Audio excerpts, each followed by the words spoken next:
Liçenorët vazhdojnë rrugën e suksesit. Kësaj radhe në transfer ata mundën ekipin e Elbasanit, i cili aktualisht është në vendin e fundit në renditje. Padyshim që meriton që i gjithë grupi, sidomos tekniku Stojku, që ndërtojë një ekip sulmues. Shënuesi i golit të tretë për liçenorët është Eldion Toplari, një mesfushor me tipare sulmuese, i cili i pyetur për media thotë: "Kishim gjithë javën që u stërvitëm dhe që u koordinuam me një fitore të pastër.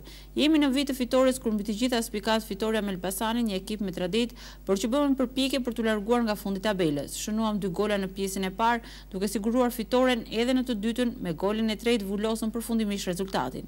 Po ndikim hap pas hapi edhe ekipet kryesore, Luftëtarin dhe Apollonin, ndaj nuk duam të gabojmë duke hedhur hapa të sigurt për të kapur kreun e renditjes. Nuk janë ndeshje të lehta, përkundrazi, na duhet të kemi tepër kujdes për krehun, mbasi lufta për krehun po ushqet, po kështu dhe fundi tabelës, gjë që e bën kampionatin tepër të vështirë. Nuk ishte e lehtë ndeshja me Elbasanin, i cili luftoi mjaft, por edhe gaboi. Përfunduam edhe përfituam edhe me një gol të tretë radhasi dhe të dytën në transfer dhe po tregojmë një Pogradec kënkurues. Të gjithë jemi të mobilizuar se tani ka ardhur momenti të mendojmë për ndeshjet që do të vinë, edhe të hënën do të përgatitemi të përballemi me Sopotin. Po luaj aktualisht si mesfushor me tipare sulmuese. Më pëlqen edhe po mundohem të arri golin. Është i pari mbasi në këtë fazë fillon edhe me ekipin e largimit për disa muajsh.